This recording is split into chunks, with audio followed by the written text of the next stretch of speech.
The aftermath of the battle changed everything. For the first time in galactic history, the Devourers had been completely defeated rather than simply driven away. The debris field in the Kepler 442 system contained the wreckage of over 200 machine ships, along with enough salvageable technology to advance Council science by decades. But the real change was in how the alien species viewed humanity. Commander Veltar was the first to make the formal request. The Chitauri commander who had initially demanded humanity's surrender now stood before Captain Lee with all four arms spread in a gesture of respect.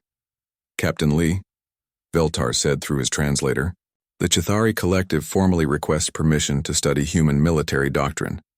Our hive-mind approach to warfare has proven insufficient against adaptive enemies. Your individualistic tactics offer solutions we had never considered." Similar requests came from across the galaxy. The crystalline ethereals wanted to understand human mathematical principles. The Androni Republic was fascinated by human engineering approaches that achieved complex results through simple mechanisms. Even the proud depth swimmers, an aquatic species that had never asked another race for anything, admitted that human strategic thinking could help solve problems they had struggled with for centuries. Dr. Choi found herself at the center of the most important scientific exchange in galactic history. Her small laboratory on the Indomitable Will became a meeting place for the greatest minds from dozens of species. "The fascinating thing about human science," she explained, to a gathering of alien researchers, "is that we developed in isolation. We had to solve every problem ourselves without guidance from older civilizations. That forced us to think in ways that no one else in the galaxy had tried." Dr. Thies, the ethereal scientist, existed as a living crystal formation that communicated through light patterns. "Your binary mathematics should not work as efficiently as our quantum calculations. Yet somehow your crude digital systems outperform our most advanced processors." Chief Engineer Kim laughed at the word crude. "Sometimes the simplest solution is the best solution. You've all been making things more complicated than they need to be." The political changes were even more dramatic. Mediator Thisara found herself negotiating something that had never existed before, a treaty between the Galactic Council and an equal partner then a new subject species. The traditional integration process clearly doesn't apply to humanity, she explained to the Council High. Assembly and a secure transmission. These beings already possess technology superior to our own in several areas. More importantly, they have demonstrated military capabilities that we desperately need. Councillor Mordeth represented the conservative faction that still wanted to force human integration through the standard process. Mediator Thisara. "If we make an exception for one species, others will demand the same treatment. The entire structure of Council authority could collapse." "Councillor," Thisara replied calmly, "our authority is already being questioned. The outer systems have been asking why Council fleets couldn't do what one human ship accomplished in a few hours. Perhaps it's time to admit that our old ways need improvement." Lieutenant Commander Yoon worked with a team of Council diplomats to draft what became known as the Framework Accords. Instead of surrendering their technology and independence, humanity would share knowledge in exchange for full galactic citizenship rights and territorial sovereignty. The negotiation process took 3 weeks and required approval from the governing councils of 42 different species. Some, like the Chitharian Ethereals, supported the new framework enthusiastically. Others, particularly the older species that had dominated the council for millennia, fought against it. The breakthrough came when Admiral Kethmore testified before the High Assembly about the battle against the Devourers. His report was blunt and undeniable. Human tactics had achieved in hours what Council fleets had failed to accomplish in centuries of warfare. "The Devourers will return," Kethmore concluded. "When they do, we need humanity fighting beside us, not locked away in quarantine facilities." Captain Lee spent most of the negotiation period working with Chief Engineer Kim to repair their quantum fold drive. The damage had been more extensive than originally thought, but the alien scientists had provided materials and expertise that made the repairs possible. "Captain," Kim reported as he finished the final system checks, "we're ready for the jump home.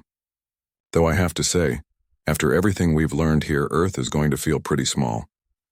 Dr. Bay had compiled terabytes of data about Devourer technology and tactics. "Sir, when we get back, Earth Command is going to want to start building a real space fleet immediately. The galaxy is a dangerous place and we've made ourselves visible to everything out here. The formal signing ceremony took place on Mining Platform 7, the same asteroid where the first diplomatic meeting had occurred. Representatives from every major council species attended, along with dozens of observers and journalists. Mediator Thaisara read the key provisions of the Framework Accords. Humanity is recognized as a sovereign species with full rights to self-determination. Earth and its solar system are acknowledged as human territory under international galactic law. Humans agree to share defensive technology and tactical knowledge with Council forces in exchange for access to galactic trade, networks, and scientific databases. Captain Lee signed the document using an old-fashioned fountain pen from Earth, while the alien representatives used everything from electronic signatures to biometric scanners to telepathic imprints. This document establishes humanity not as a junior member, seeking admission to galactic civilization, Lee said in his speech, but as an equal partner contributing to the galaxy's defense and prosperity. The celebration lasted for 2 days, but eventually it was time to return home. The indomitable will had been resupplied and upgraded with some basic alien technology, mostly communication and navigation, equipment that would allow them to stay in contact with their new allies. As they prepared to depart, Commander Veltar made one final transmission. Captain Lee, the Chitauri Collective wishes you safe travels. Your ship may have arrived here by accident, but your presence has changed the galaxy for the better. Lieutenant Park plotted the course home, using star charts provided by the Council Navigation Guild. Captain, according to these coordinates, Earth is exactly 3.7 light-years from here. We can be home in less than 6 hours. Take us home, Lieutenant, Lee ordered. The quantum fold drive engaged smoothly, wrapping the ship in its bubble of altered space-time. Through the viewports, the alien fleet grew smaller and finally vanished as they jumped to faster-than-light speed. But as they traveled through the strange realm between normal space and hyperspace, Lee knew this was just the beginning. Somewhere behind them, other human ships were already being built with improved drives and better weapons. Earth had announced its existence to a galaxy full of wonders and dangers, and there would be no going back. Dr. Choi's final report to Earth Command was direct and comprehensive. First contact achieved with 42 different alien species organized under a governmental body called the Galactic Council. Terms of contact are favorable. Humanity has been recognized as an equal partner rather than a subordinate member. The galaxy contains significant opportunities for trade, scientific advancement, and exploration. However, it also contains serious threats that will require immediate military expansion. She paused before adding the most important part. Recommend immediate construction of additional starships and establishment of permanent diplomatic missions. The unauthorized arrival of one human warship has made humanity a major player in galactic politics. We need to be ready for whatever comes next. As the indomitable will dropped out of hyperspace near Earth, Captain Lee looked at the small blue planet that had been humanity's entire universe just a few weeks ago. Now it was their home base in a galaxy full of allies, enemies, and infinite possibilities. The age of human expansion into the stars had officially begun. The Council war fleet that assembled in the Kepler 442 system was impressive by any measure. Massive dreadnoughts from the Chitauri hives floated alongside the elegant bioships of the Androni Republic. Crystal vessels from the Ethereal Collective sparkled like giant jewels next to the mechanical constructs of the Vorthak mining guilds. Admiral Kethmore of the Androni commanded the fleet from his flagship, a living ship called the Eternal Bloom that was over 2 kilometers long. The ship's hull breathed slowly and its weapons were grown rather than built. Kethmore had fought the Devourers twice before and barely survived both encounters. The enemy fleet consists of approximately 300 vessels, reported his tactical officer. Standard Devourer configuration, swarm fighters, harvester ships, and at least 6 command nodes. Captain Lee stood on the bridge of the indomitable Will, watching the alien fleet form defensive positions around the system's inhabited worlds. Their strategy was clear: create overlapping fields of fire and try to destroy the Devourers through sheer firepower. They're making the same mistake everyone makes against machine intelligence, observed Dr. Bei Jungi, the ship's tactical AI specialist. He was a young man with thick glasses who spent most of his time talking to computers. They're treating this like a battle against living opponents who think and react like biological creatures, Chief. Engineer Kim had worked for 36 straight hours to get their damaged systems back online. Captain, I've got our weapons at full power, but our shields are still operating at only 60%. If we get into a serious fight, we won't get into a serious fight, Lee said calmly. We're going to end the fight before it really begins. Lieutenant Colonel Han gathered his Marines in the ship's armory. These were Earth's finest soldiers, trained for boarding actions and close combat. They had practiced fighting in alien environments and zero gravity, but they had never faced an enemy like the Devourers. Listen up, Han told his troops. These machines don't think like humans. They don't get scared, they don't get tired, and they don't make emotional mistakes. But they also don't improvise, they don't adapt quickly to new situations, and they follow patterns. Master Sergeant O checked her equipment one more time. What's the mission, sir? We're going to do what no council species has ever tried, Han explained. We're going to board their command ships and take them from the inside. The Devourer fleet arrived exactly when predicted, emerging from hyperspace in a formation that looked like chaos but followed precise mathematical patterns. The ships were dark and angular, covered in armor that seemed to absorb light. They moved with mechanical precision, immediately beginning to spread throughout the system. Admiral Kethmore opened communications with all Allied vessels. All ships assume defensive formation Delta 7. Concentrate fire on the outer perimeter of the enemy formation. Do not allow them to establish harvesting positions. The first exchange of fire lit up space like a deadly fireworks display. Council energy weapons struck Devourer hulls, causing explosions and damage. But the machine ships absorbed the punishment and kept coming, their own weapons reaching out to slice through alien shields and armor. Admiral, Lee's voice came over the communication channel. Request permission to implement human tactical doctrine. Kethmore's translator conveyed his confusion. Captain Lee, you have one ship. What can you possibly accomplish that our fleet cannot? With respect, Admiral, your fleet is fighting like prey animals, huddled together for protection, hoping to survive until the predators go away. Humans fight like predators ourselves.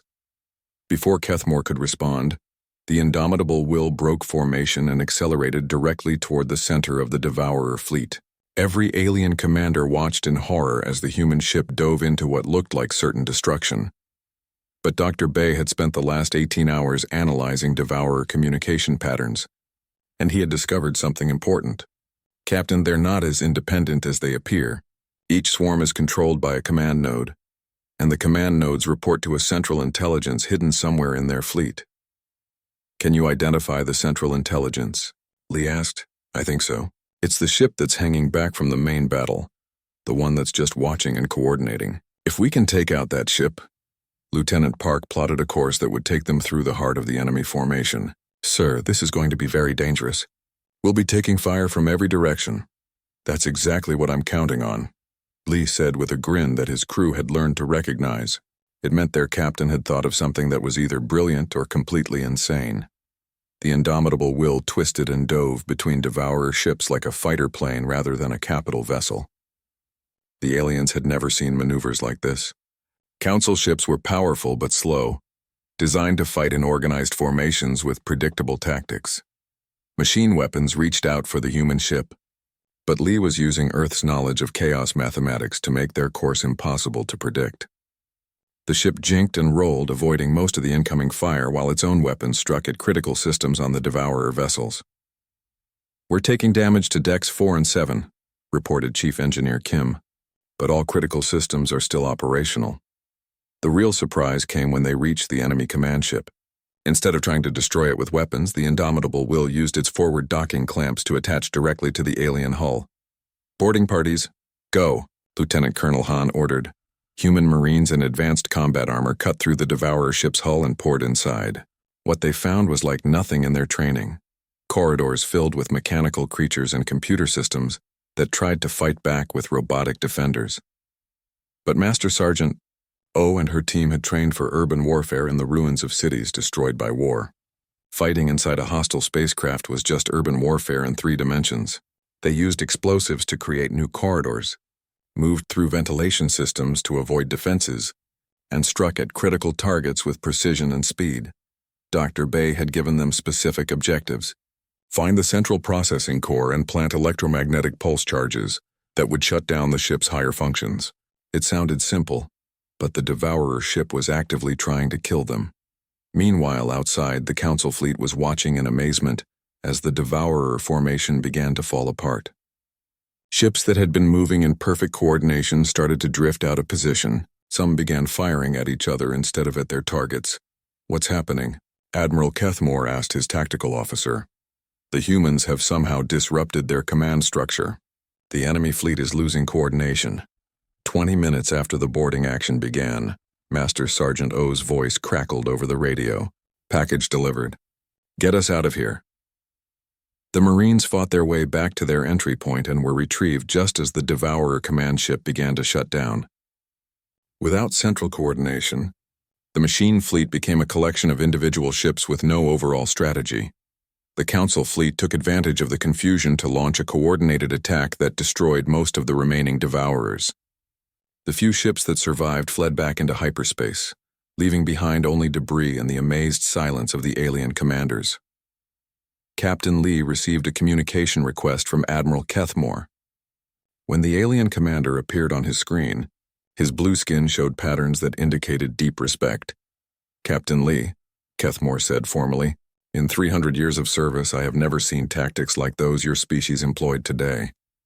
You have saved not just this system, but provided us with new strategies for future encounters with the Devourers." Lee nodded politely. "Admiral, humans have learned that sometimes the best way to win a fight is to change the rules of the fight."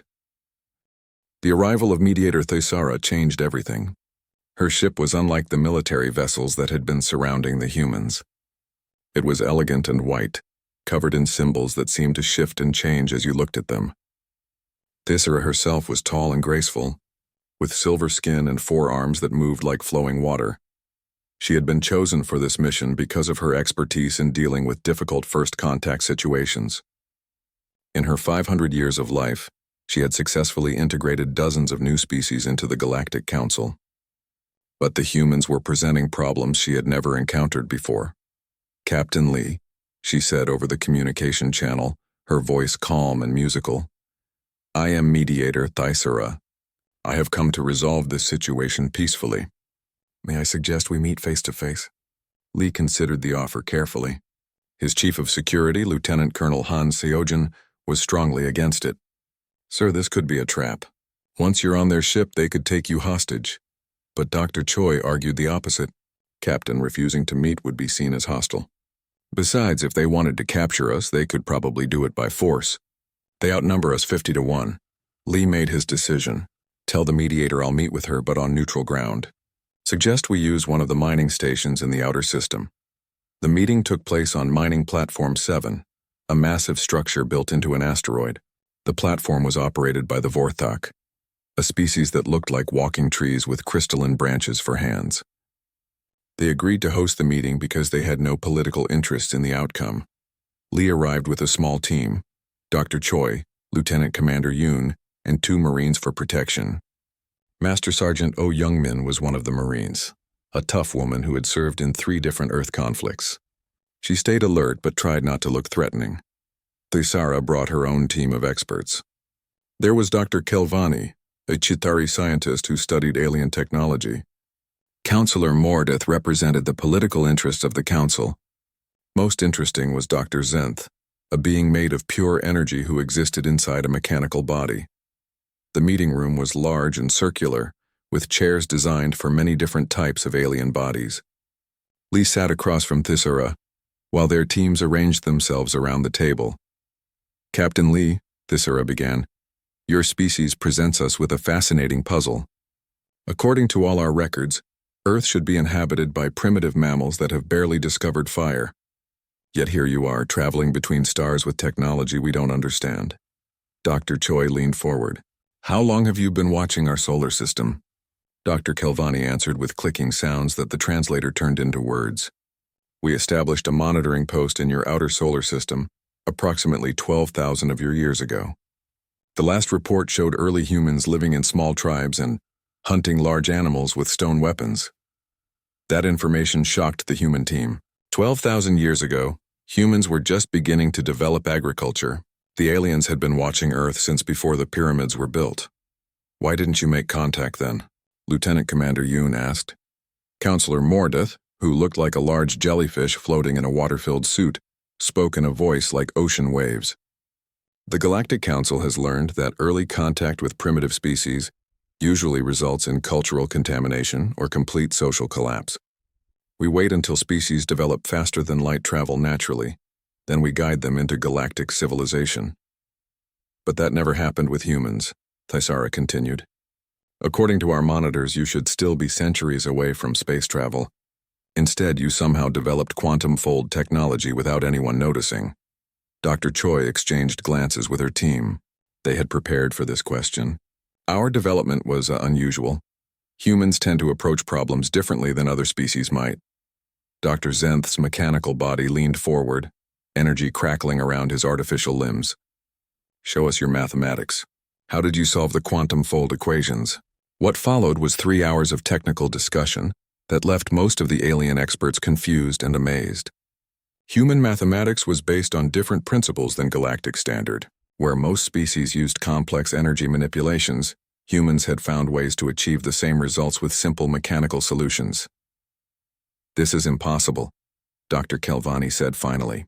Your approach to quantum mechanics is completely backwards, yet somehow it works better than our methods. During a break in the technical discussions, Thaisara asked Lee the question that was really bothering her. Captain, what do humans want from the galaxy? Lee thought carefully before answering. We want to explore, to learn, to grow. We want to meet other species and share knowledge, but we also want to remain free to make our own choices. The Galactic Council offers all of those things, Counselor Mordeth said. Trade networks spanning thousands of worlds, access to technology beyond your current understanding, protection from hostile forces. At what cost? Lieutenant Commander Yoon asked. From what we've read, new species give up their military forces, share all their technology, and follow Council laws in everything they do. Thaisara nodded slowly. The Council has learned that unrestricted species development leads to conflict and war. Order and stability require certain limitations. That's where we have a problem, Lee said. Humans have a saying. Those who would give up essential liberty for temporary safety deserve neither liberty nor safety. We've fought too many wars to preserve our freedom to give it up voluntarily. The conversation continued for 2 more days. The aliens tried to explain why the Council system worked, why order was more important than individual freedom. The humans listened respectfully but remained unconvinced. Finally, Thaisara made the formal offer. Captain Lee, the Galactic Council is prepared to begin integration procedures immediately. Your species would be granted provisional membership, with full rights to be earned over the next 2 to 3 centuries. Your ship would be studied by our scientists, your crew relocated to appropriate educational facilities, and Earth placed under protective observation. Lee stood up slowly. Mediator Thaisara, with respect, that's not membership. That's conquest disguised as friendship. Humans don't negotiate from positions of surrender. Then what do you propose? She asked. Lee looked at each member of his team, seeing the same determination in their eyes that he felt in his heart. We propose to prove that humanity deserves immediate recognition as an equal partner. Give us a chance to show what we can contribute to galactic civilization. Dr. Kelvani made harsh clicking sounds. You have 1 ship against the combined forces of 42 species. What could you possibly prove? Before Lee could answer, alarms began sounding throughout the mining station. Emergency lights flashed red as automated voices announced in dozens of languages. All personnel to emergency stations. Devourer fleet detected approaching Vega system. Estimated arrival at Kepler 442 in 18 hours. The room fell silent. Even the aliens looked frightened. What are the Devourers? Dr. Choi asked quietly. Thaisara's silver skin had turned pale gray. Machines from outside the galaxy. They consume entire star systems, turning matter into energy for their fleet. The Council has never been able to stop them effectively. Lee felt a cold smile cross his face. Mediator Thaisara, it sounds like you need help. Perhaps this is exactly the chance we were looking for. The space around Kepler 442 had been quiet for 300 years. 7 different alien races worked together here, mining valuable metals from the outer planets. They all followed the rules of the Galactic Council, a big government that controlled most of the galaxy. Commander Veltar sat in his control room on the space station called Vigilant Dawn. He was part of the Chitauri race, which looked like giant bugs with 4 arms and hard shells. Veltar was reading boring reports about mining ships when every alarm in the system started screaming at once. Something had appeared in the asteroid belt. Not slowly, like normal ships did when they came out of hyperspace. This ship just showed up instantly with no warning at all. Veltar's 6 eyes went wide as he stared at the screen. The ship was unlike anything in the Galactic Council database. It was black and smooth, with sharp edges that seemed to cut through space itself. Strange blue lights ran along its hull in patterns that hurt to look at. Most shocking of all, it was sending radio signals on frequencies that should have been impossible to use. "Get me a full scan of that vessel," Veltar ordered his crew. His voice made clicking sounds that the computer translated for the other alien workers on the station. On the mysterious ship, Captain Lee Jiho stood on the bridge and tried to understand what had gone wrong. He was a tall man with short black hair and calm eyes that missed nothing. Around him, his crew worked at their stations with the smooth efficiency that came from years of training together. "Report," Lee said to his navigation officer. Lieutenant Park Minji checked her instruments twice before answering. She was young but very skilled at her job. "Sir, we're definitely not where we're supposed to be. According to our star charts, this is the Kepler 442 system. We should be near Proxima Centauri," Lee frowned. Their mission had been simple. Test Earth's first faster-than-light drive by jumping to empty space near the closest star to Earth. Instead, they had ended up in a system full of alien ships and space stations. "Chief Engineer Kim, what's the status of our quantum fold drive?" Lee asked. Kim Daeho was a stocky man with grease on his hands and worry in his eyes. He had designed much of the drive system himself. "Captain, something went wrong during the jump. The drive is damaged. I need at least 2 weeks to fix it, maybe more." That was bad news. Lee could see dozens of alien ships on his scanner, and they were all heading toward his position. Some of the ships were huge, bigger than anything Earth had ever built. Others looked like they were grown instead of constructed, with organic curves and living surfaces. "Incoming transmission," announced Lieutenant Shinbora from her communication station. She was trying to stay calm, but Lee could hear the nervousness in her voice. The alien message came through their speakers in harsh, clicking sounds. The computer worked hard to translate it. "Unknown vessel, you have entered Galactic Council space without authorization. Identify yourself immediately and prepare to be boarded for quarantine procedures." Lee took a deep breath. Earth's first contact with alien life was not going as planned. "Open a channel," he ordered. "This is Captain Lee Jiho of the Earth Defense Force vessel Indomitable Will," he said clearly. "We are explorers from the planet Earth. Our arrival here was accidental due to a navigation error. We mean no harm and request diplomatic contact." The alien response came quickly. "Earth is not listed in any Galactic Council database. No species from your claimed system has ever been contacted. How did you acquire faster-than-light technology?" Dr. Choi Soman, the ship's science officer, was working frantically at her station. She was a small woman with sharp intelligence and endless curiosity about the universe. "Captain," she whispered, "I'm detecting at least 15 different alien species in this system. Some of these ships are using technology I can't even begin to understand." Lieutenant Commander Yoon Hyunwoo joined them on the bridge. He was Earth's best expert on alien cultures, even though he had never actually met any aliens before today. "Sir, based on their formal speech patterns, I believe we're dealing with some kind of galactic government. They seem surprised that we exist." The alien commander spoke again, and this time his tone was harder. "Unknown vessel, you will submit to immediate inspection and processing. Any resistance will be considered an act of aggression against the Galactic Council." Lee looked around at his crew. These men and women had volunteered for humanity's most dangerous mission, knowing they might never return home. Now they faced an impossible choice: surrender to aliens they knew nothing about, or fight against overwhelming odds. "Respectfully, Commander Veltar," Lee said, "having learned the alien's name from the transmission, we represent the sovereign world of Earth. We're willing to discuss diplomatic relations, but we will not surrender our ship or our crew to unknown forces." The silence that followed was tense. On his scanner, Lee could see more alien ships arriving every minute. Some were sleek and metallic. Others seemed to be made of crystal or living tissue. All of them had weapons that could probably destroy the Indomitable Will without much effort. Chief Engineer Kim reported from the engine room. "Captain, I've got partial power back to our defensive systems, but we're still operating at maybe 30% capacity. If they attack, they won't attack immediately," Dr. Choi said, studying the alien communication patterns. "They're confused by us. Think about it. We just appeared in their space using technology they don't recognize. They don't know if we're friendly explorers or the advance guard of an invasion fleet." Lieutenant Park added, "Sir, I'm detecting what looks like a much larger vessel approaching from the edge of the system. It's huge, maybe 10 times our size." Lee made his decision. "All hands prepare for extended negotiations. We're going to find out exactly what we've stumbled into, and we're going to make it clear that humanity is not something that can be easily pushed around." The standoff had begun. On one side, a single human ship with damaged engines and a crew of 200. On the other side, the combined might of galactic civilization.